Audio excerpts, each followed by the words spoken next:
जय माता दी।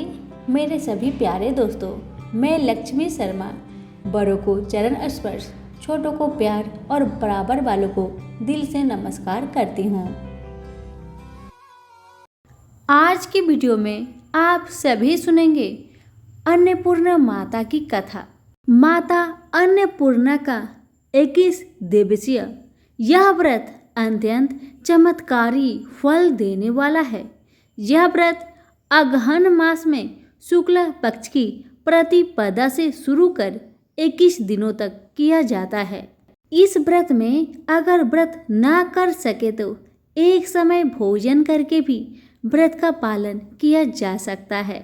इस व्रत में सुबह घी का दीपक जलाकर माता अन्नपूर्णा की कथा पढ़ना या सुनना चाहिए और भोग लगाए।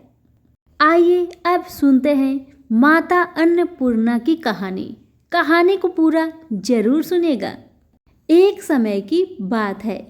काशी निवासी धनंजय की पत्नी का नाम सुलक्षणा था। उसे अन्य सब सुख प्राप्त थे, केवल निर्धनता ही उसके दुख का ही कारण था। यह दुख उसे हर समय सताता था। एक दिन सुलक्षणा पति से बोली, स्वामी आप कुछ उद्यम करो तो काम चले, इस प्रकार कब तक काम चलेगा। सुलक्षणा की बात धनंजय के मन में बैठी और वह उसी दिन विश्वनाथ शंकर जी को प्रसन्न करने के लिए बैठ गया और कहने लगा, हे देवाधिदेव विश्वेश्वर, मुझे पूजा पाठ कुछ आता नहीं है, केवल तुम्हारे भरोसे बैठा हूँ। इतनी विनती करके वह 2-3 दिन भूखा प्यासा बैठा रहा।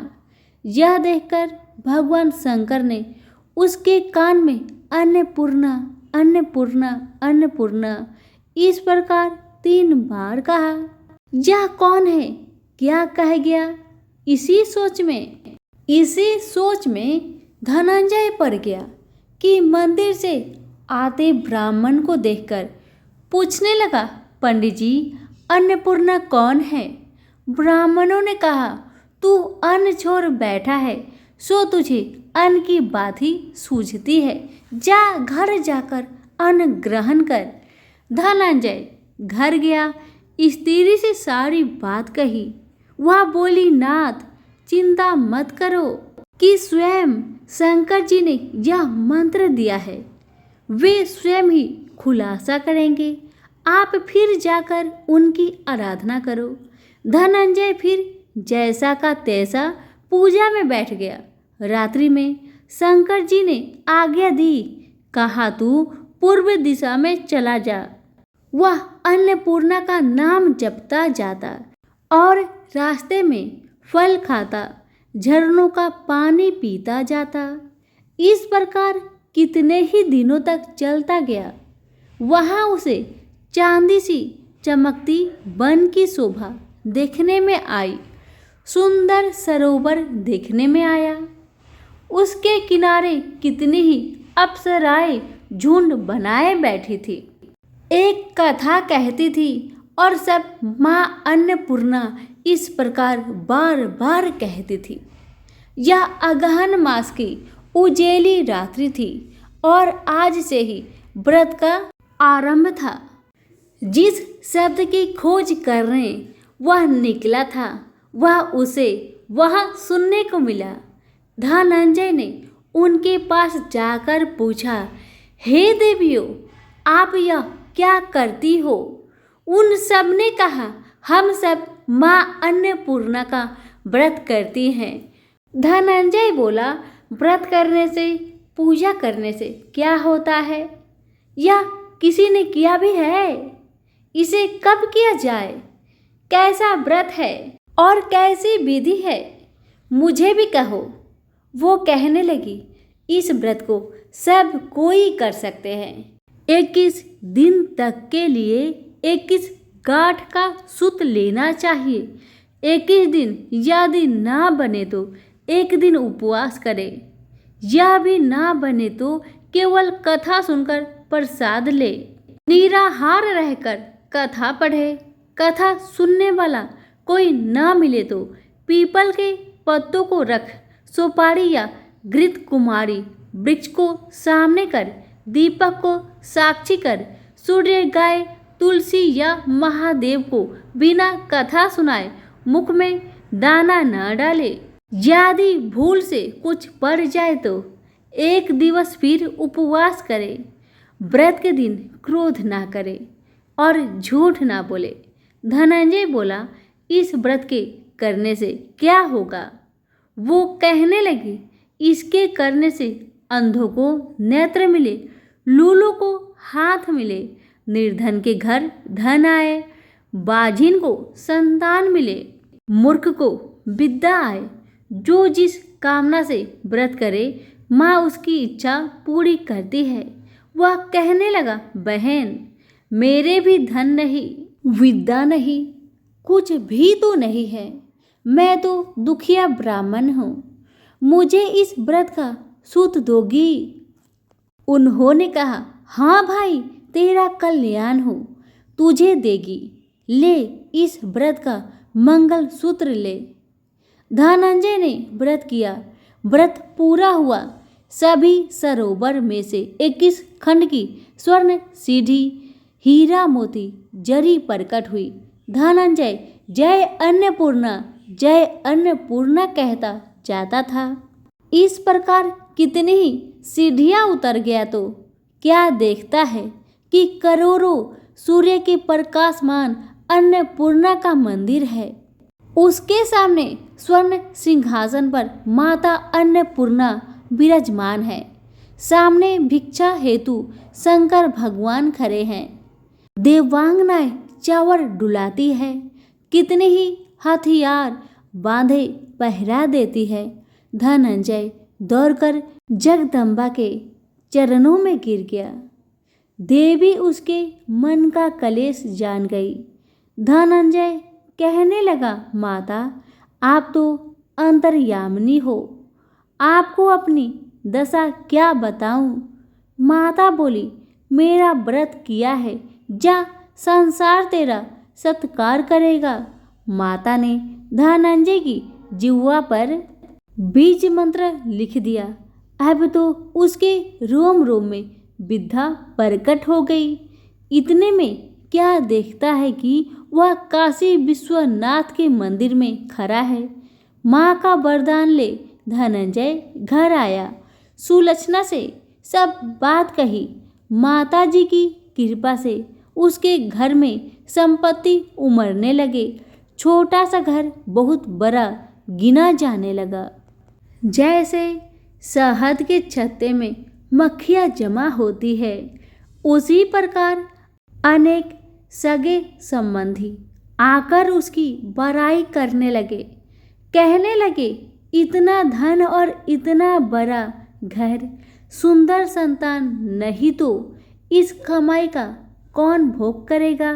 सुलक्षणा से संतान नहीं है, इसलिए तुम दूसरा विवाह करो। अनिच्छा होते हुए भी धनंजय को दूसरा विवाह करना पड़ा और सती सुलक्षणा को स्वार्थ का दुख उठाना पड़ा। इस प्रकार दिन बीतते गए। फिर अगहन मास आया। नए बंधन से बंधे पति से सुलक्षणा ने कहलाया कि हम व्रत के प्रभाव से सुखी हुए हैं, इस कारण यह व्रत छोड़ना नहीं चाहिए। यह माता जी का प्रताप है जो हम इतने संपन्न और सुखी हैं। सुलक्षणा की बात सुन धनंजय उसके यहाँ आया और व्रत में बैठ गया। नई बहू को इस व्रत की खबर नहीं थी। वह धनंजय के आने की राह देख रही थी। दिन बीतते गए और व्रत पूर्ण होने में 3 दिवस बाकी थे कि नई बहू को खबर पड़ी और उसके मन में ईर्ष्या की ज्वाला दहक रही थी। सुलक्षणा के घर आ पहुंची और उसने वहां भगदड़ मचा दी। वह धनंजय को अपने साथ ले गई। नए घर में धनंजय को थोड़ी देर के लिए निद्रा ने आ दबाया। इसी समय नई बहू ने उसका व्रत का सूत तोड़कर आग में फेंक दिया। अब तो माता जी का कोप जाग गया। घर में अकस्मात आग लग गई। सब कुछ जलकर खाक हो गया। सुलक्षणा जान गई और पति को फिर अपने घर ले आई। नई बहू रूठ कर पिता के घर जा बैठी। पति को परमेश्वर मानने वाली सुलक्षणा बोली, नाथ घबराना नहीं, माता जी का कृपा अलौकिक है। पुत्र कुपुत्र हो जाता है पर माता कुमाता नहीं होती। अब आप श्रद्धा और भक्ति से आराधना शुरू करो, वे जरूर हमारा कल्याण करेगी। धनंजय फिर माता के पीछे पड़ गया। फिर वही सरोवर सीढ़ी प्रकट हुई। उसमें माँ अन्नपूर्णा कहकर वह उतर गया। वहाँ जा माता जी के चरणों में रुदन करने लगा। माता प्रसन्न हो बोली, यह मेरे स्वर्ण की मूर्ति ले, उसकी पूजा करना, तू फिर सुखी हो जाएगा। जा, तुझे मेरा आशीर्वाद है। तेरी स्त्री सुलक्षणा ने श्रद्धा से मेरा व्रत किया है, उसे मैंने पुत्र दिया है। धनंजय ने आँख खोली तो खुद को काशी विश्वनाथ के मंदिर में खड़ा पाया। वहाँ से फिर उसी प्रकार घर आया। इधर सुलक्षणा के दिन चढ़े और महीने पूरे होते ही पुत्र का जन्म हुआ। गांव में आश्चर्य की लहर दौड़ गई। मानता आने लगा। इस प्रकार उसी गांव के निसंतान सेठ के पुत्र होने पर उसने माता अन्नपूर्णा का मंदिर बनवा दिया। उसमें माता जी धूमधाम से पधारी, यज्ञ किया और धनंजय को मंदिर की आश्चर्य का व्रत दे दिया गया। जीविका के लिए मंदिर की दक्षिणा और रहने के लिए बड़ा सुंदर सा भवन दिया। धनंजय स्त्री पुत्र सहित वहां रहने लगा। माता जी के चढ़ावे में भरपूर आमदनी होने लगी। उधर नई बहू के पिता के घर डाका पड़ा, सब लूट गया। वे भीख मांगकर पेट भरने लगी। सुलक्षणा ने यह सुना तो उन्हें बुला भेजा और उनको अलग घर दिया और उनके अन्न वस्त्र का प्रबंध कर दिया। धनंजय, सुलक्षणा और उसका पुत्र माता जी की कृपा से आनंद से रहने लगे। माता जी ने जैसे इनके भंडार भरे वैसे सबके भंडार भरे। सभी प्रेम से बोलिए अन्नपूर्णा माता की जय हो। धन्यवाद।